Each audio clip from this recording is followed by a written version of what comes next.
RCR Mittal. That project కూడా వాళ్ళు వచ్చారు. అనేక రాష్ట్రాలు ఉన్నాయి.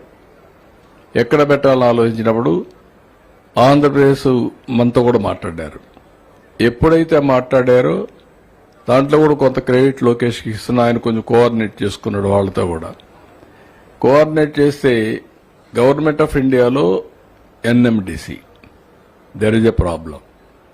ఎన్ఎండిసి ఏమంటారంటే మేము ఇస్తాం, మెటీరియల్ ఇస్తాం, కానీ బై రోడ్డో ట్రైన్లో తీసుకొస్తామంటే వాళ్ళేమరి పైప్లో స్లరీ రూపేణ తీసుకొస్తే పొల్యూషన్ ఉండదు, మాకు కాస్ట్ తగ్గుస్తుందని అడిగారు.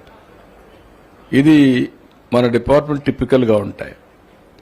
ఆ విషయాన్ని నేను కుమారస్వామికి చెప్పి చేయించడమే కాకుండా ఆయన చెప్పినా కూడా కాకపోతే ప్రధానమంత్రికి చెప్పి ప్రధానమంత్రి గట్టిగా చెప్పిన తర్వాత ఇమీడియట్గా ఇచ్చారు. ఆ తర్వాత ల్యాండ్ ఎక్విజిషన్ చేశాం. ఆ తర్వాత ఎన్విరాన్మెంట్ క్లియరెన్స్ అన్నీ కూడా చరిత్రలో ఎప్పుడూ జరగని స్పీడ్లో చేయించాం.